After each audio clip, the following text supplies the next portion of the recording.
Milman, ¿cómo le va? ¿Qué dice? Gracias por este ratito. Buenas noches, Paulino. Gracias por venir. Bueno, en principio, secuestros les dio una cierta tregua, les dieron una cierta tregua con los episodios que venimos teniendo, ¿o no? En realidad, más allá que al ciudadano que sufrió este delito le haya importado o no, los números de las estadísticas no son diferentes al año anterior. Pero nosotros sí le pusimos principal ocupación porque es un delito que corroe a la ciudadanía de manera fenomenal. Pero en el primer trimestre hubo un salto de los secuestros, digamos. Estadísticamente no. También es cierto que hay muchos... ¿Pero estadísticamente dónde? ¿En la ciudad? No, ni en la provincia ni en la ciudad. Cuando uno suma las dos áreas, no. Pero al que sufrió el delito le importa muy poco. Pero había habido casi 300 el año pasado en todo el año y ahora en el primer trimestre habíamos tenido casi más de 100. Sí, entre las dos circunscripciones, pero no es diferente a los números de 2015. Proyectado significaba que íbamos a estar por encima. No lo sabemos, pero por el hecho han cesado, digamos, porque la verdad es que salvo alguna banda de Mendoza, donde había operatividad para este tipo de delitos, el resto nosotros percibimos que era una mutación de delincuentes que antes hacían entraderas y que probablemente ahora vuelvan a mutar por presión de la fuerza de seguridad que hemos establecido para evitar este tipo de delitos y sin ninguna duda era un delito que nos preocupaba muchísimo porque más allá de los números fríos que son para nosotros importantes, pero para el ciudadano común que sufre el delito absolutamente ausentes. Lo que sí establecimos es un operativo muy fuerte, redoblamos en operativos conjuntos con la policía de la provincia de Buenos Aires, con las 4 fuerzas federales, inclusive con algunas policías locales. Por ejemplo, el viernes estuvimos en la triple frontera, pero de la provincia de Buenos Aires, en Malvinas, Argentina, San Miguel y José Cepá, con las autoridades locales, inclusive municipales de otros partidos políticos. Estuvimos en Mar del Plata el fin de semana en operativos de saturación, estamos haciendo operativos de saturación. ¿Con gendarmes en la mayoría de los casos? Con las 4 fuerzas, con las la Policía de Seguridad Aeronáutica, la Policía Federal, Gendarmería y Prefectura Naval Argentina, más la Policía de la Provincia de Buenos Aires o la Policía Metropolitana o la Federal en la ciudad, en el caso de la Ciudad de Buenos Aires. Y, a ver, cuando usted habla de la mutación de supuestamente el delito, etcétera, ¿ya han notado un creciente denuncias por entraderas, por ejemplo? No hay un cambio significativo, pero digamos, los delincuentes no se vuelven buenos porque uno los persigue en un determinado delito.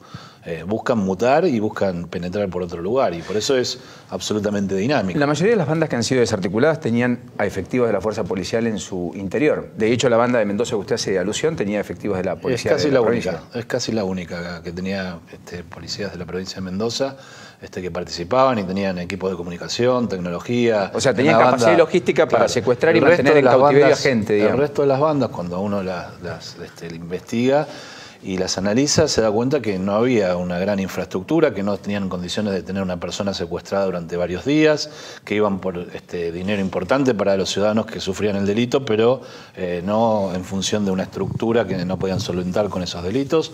Y así que son, yo creo, delincuentes que encontraron una manera fácil de recuperar dinero mal habido y bueno, pero creo que estamos trabajando. ¿Y usted ve allí una relación entre cierto crecimiento de la pobreza, la marginalidad, condiciones económicas, digamos, adversas en algunos sectores muy postergados? ¿Ve alguna relación con que sean bandas delictivas mayores de las que había o no? No, a mí no me gusta nunca estigmatizar a la pobreza con el delito. Al contrario, creo que los que más sufren los delitos son los más marginados y los que más dificultades tienen. O sea que la respuesta a esos delitos entonces es una política activa de combate contra la delincuencia al mismo tiempo que políticas sociales, pero no la política social va a resolver la existencia de delincuentes, digamos. El delito se combate estructuralmente, digamos, y eso significa buenas condiciones económicas, que nosotros creemos que el gobierno va a producir a partir del segundo semestre y el tercer trimestre, y además políticas sociales importantes en los sectores que necesitan, que el Estado esté presente. ¿Y allí ve un letargo del gobierno? ¿Ve como que el gobierno tuvo un descalce en los tiempos, que rápidamente anunció incentivos o beneficios para los empresarios, pero que la verdad que demoró los anuncios para los sectores más humildes? Si uno ve, por ejemplo, que hemos empezado un año escolar en la provincia de Buenos Aires, por ejemplo, desconocida la experiencia de que empezara el año escolar sin paros, que tuviéramos clases de arranque. El gobierno desembolsó, el gobierno nacional, para que eso existiera, 10.000 millones de pesos, y es una cifra muy importante. Se ha extendido la asignación universal a la niñez, el proyecto que tiene media sanción de la Cámara de Diputados respecto a los juicios a los jubilados, es una inversión fenomenal, una revolución del punto de vista del reconocimiento a nuestros adultos mayores respecto a sus derechos, y que significa algo que se escondió durante la alfombra, y había un Estado que esperaba una evolución darwiniana de los adultos mayores para que no pudieran cobrar. Bueno, el gobierno ha encarado problemas centrales, y la inversión en materia social es muy importante. Vale la pena decir que tuvo dictamen del Pleno de Comisiones en el Senado y que va a llegar al recinto la semana próxima, y por tanto va a ser convertida en ley. Ahora, insisto, baja de retenciones, etcétera, fue en diciembre del año pasado. Este tipo de medidas surge a partir de julio, agosto, es decir, 7 meses, 8 después, digamos. No, la extensión a la asignación universal ya lleva varios meses. Para que comenzaran las clases en marzo, también hubo una inversión hace muchos meses. Pero usted no ve lo que la oposición le indica al gobierno, un letargo hacia los sectores más postergados en cuanto a la toma de decisiones. No, lo que veo es que hay dificultades económicas que son obvias, una alta tasa de inflación, aumento de precios, que son innegables, digamos. Nuestro gobierno no acostumbra, y hemos tenido un índice de inflación del INDEC mayor al que presentaba la oposición en el Congreso, cosa que no ocurría nunca en la Argentina, digamos. El índice oficial por encima del índice que calcularon los diputados opositores. Así que nosotros no ocultamos eso, pero son las consecuencias de haber escondido los problemas durante muchos años. Antes de meterme de lleno en el caso de Esteban Pérez Corradi y otros temas, usted viene de un sector que se jactaba de ser progresista, de hecho sus banderas eran ellos, el GEN. Venía de un lugar de resistencia al peronismo, si se quiere, muy contestatario al kirchnerismo, pero por izquierda, desde un ala progresista, de nuevo. Justamente al gobierno le dicen que es la reencarnación del macrismo, el macrismo es la reencarnación del menemismo de los 90, políticas neoliberales, etcétera, etcétera. ¿Cambió usted? ¿Lo estigmatizan al gobierno cuando dicen eso? Como dijo Ernesto Sanz, ¿este gobierno es progresista? Los que dicen eso, ¿quiénes son? Los que eran funcionarios en la década de los 90.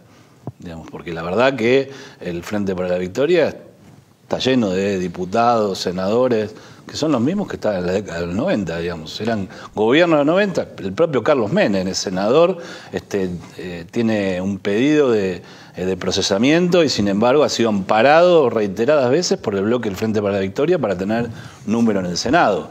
Así que la verdad que Aníbal Fernández, que la senadora Kirchner, que junto a su marido en ese entonces decían que Menem y Cavallo eran los mejores alumnos, me parece que lo que hay es un transformismo de determinado sector del justicialismo que va pasando de menemista, dualdista, kirchnerista, y en el futuro, no sé, será lo que tenga que ser, pero en definitiva son los mismos actores. Que nos acusen a nosotros de ser la reencarnación de ellos mismos, bueno, es extraño.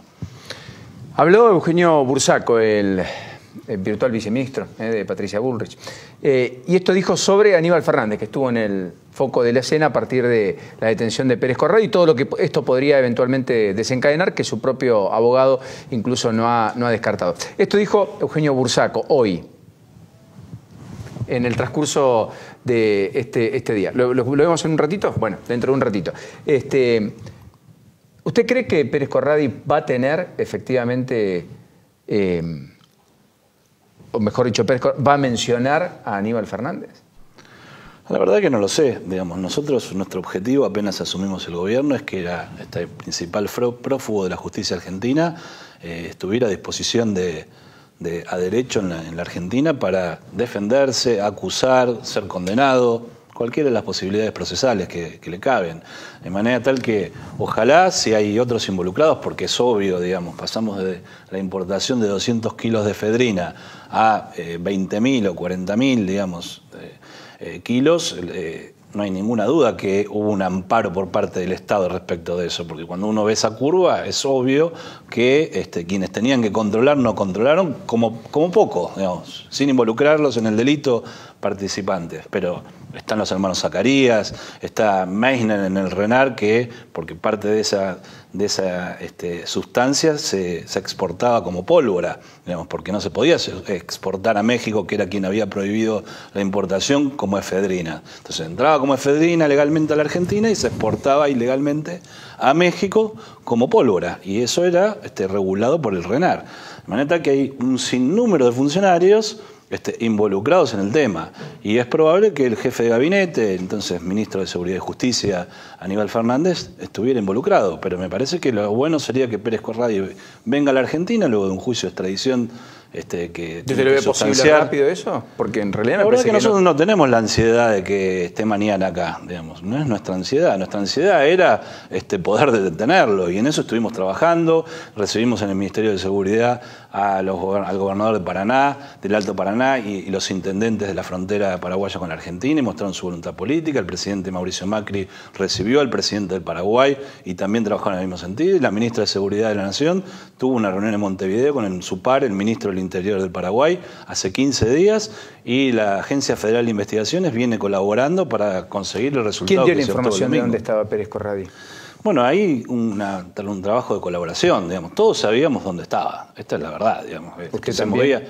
Todos los que nos dedicamos a este tema sabíamos que, podíamos decir, en esta calle, pero por dónde se movía era claro. Todos sabíamos que había sido papá hace pocos meses, en febrero, con el nombre de su pareja, que la única que no sabía que era argentino era su pareja, digamos, porque no sé, no lo escuchaba hablar, digamos. Lo conoció como paraguayo José Luis no Fernández, parece, ¿no? Lo conoció como José Luis Fernández. Claro, sí, lo conoció como José Luis Fernández y que era paraguayo, digamos, pero cuando uno lo escucha hablar, digamos, no parece de nacionalidad paraguaya. ¿Cree que hay ingenuidad en la mujer paraguaya o que bueno, hay complicidad? No, yo creo que hay muchas cosas alrededor de este personaje que son difíciles de creer, digamos. La ex mujer que dice que estaba muerto, los abogados dicen que se iba a entregar y se hace limar las huellas digitales para seguir viviendo en la clandestinidad. Tenía 4 identidades falsas suministradas por algún sector de la policía del Paraguay.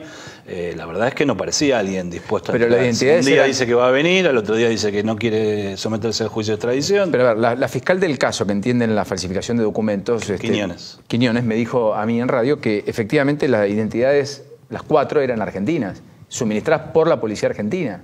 Bueno, pero hubo una identidad hace unos 15 días atrás que fue suministrada por la policía paraguaya. El gobierno de Paraguay corrió detuvo a esos policías paraguayos y corrió al representante del registro. O sea que usted no ve a Aníbal Fernández como un perseguido político. ¿No cree que sea eso, como él ha manifestado en las últimas horas, que se siente un perseguido político? Y la verdad que un perseguido político viendo el trophy de las Leonas en Londres resulta extraño, digamos, ¿no? Porque esta es la situación hoy de Aníbal Fernández, así que no creo que... Por lo que pasa es que no tiene causa judicial ni tiene impedimento para viajar. Por eso no lo veo como perseguido, digamos. Si uno va a Venezuela, los perseguidos políticos están presos, digamos, de una situación absolutamente diferente. Acá él se mueve libremente, dice lo que quiere. Obviamente, si tendrá que rendir causas en la justicia, tendrá que ir como tenemos que hacer todos. Por último, ¿qué es el Consejo de Rediseño de la Policía que finalmente apareció publicado en el Boletín Oficial? ¿A qué aspiran? Y, Paulino, nosotros dividimos en una manda constitucional lo que correspondía a la Policía Federal. Le cedimos parte de lo que es la Policía Federal, sobre todo el área de la Superintendencia Metropolitana, y otras áreas más a la Ciudad de Buenos Aires, y que está hoy bajo el mando del jefe de la ciudad, Horacio Rodríguez Larreta, y eso hace que nosotros, como Estado federal, como gobierno del Estado federal, estemos pensando en que la Policía Federal no sea la policía ya de la Ciudad de Buenos Aires, como era. Le doy un ejemplo, la ciudad de Córdoba, la provincia de Córdoba tenía 80 agentes federales. Si uno lo divide en 3 turnos, que sería lo lógico, estamos hablando de 26, 27, sí, 28 agentes federales. Lo único que hacían son trámites judiciales, custodia de los jueces federales, de los fiscales federales. No existía la Policía Federal, y así en muchísimos lugares de nuestro país. De manera tal que lo que nosotros queremos es que sea una agencia federal, efectivamente, y lo que hemos dispuesto es una comisión que integramos varios funcionarios para rediseñar una Policía Federal que realmente cumpla con ese nombre, digamos. La Policía Federal es una institución previa a la nación. Estamos cerca del 9 de julio y la Policía Federal tiene más de 209 años de existencia en la Argentina, por lo tanto su división ha generado una situación compleja en sus hombres, en en sus mujeres, y nosotros queremos darles garantías, que trabajen inteligentemente, que dejen de ser la policía de calle para ser una policía de investigaciones, para ser una policía dedicada al delito complejo, a la trata, O sea, la idea de formar una especie de nueva DEA, o DEA al estilo norteamericano, no. Va a ser esta policía que va a ser rediseñada. Es un departamento del Estado americano dedicado a las drogas. Por eso digo. Aquí la idea es que se dedique a todos los delitos complejos, que son tráfico de armas, de personas. Sí, claro, correcto. Bueno, narcotráfico también, por supuesto. Y eso implica un rediseño absoluto, significa que necesitamos policías federales en Tucumán, donde ya abrimos una agencia federal con muchísimos policías, con camiones, con operatividad, con posibilidades de tener laboratorios de científica. Bueno, eso lo queremos hacer en todo el país y lo estamos desarrollando. ¿La idea de la radarización de frontera sigue vigente en el gobierno o quedó a un lado? No, lo que tenemos es una idea más inteligente que pensar en que solo hay que poner grandes radares que cuestan muchísimo dinero y que solo detectan algunos aviones en determinadas horas del día. ¿Y entonces? Porque es mucho más complejo que eso la situación de la frontera argentina, entonces estamos pensando en nuevas tecnologías que son mucho más dinámicas, que incluyen distintas combinaciones de tecnología que nos van a permitir poder tener un control sobre nuestras fronteras mucho más eficiente y eficaz. Por ejemplo. Drones, globos, radares más pequeños que identifican a personas que pueden estar, por ejemplo, bajo la hierba, bajo el pasto. Una serie de situaciones que hoy en el mundo son las que muestran que han dado resultado. Gracias, Milman, por este ratito. No, a usted, Paulino. Hasta la próxima. Bienvenido, buenas noches.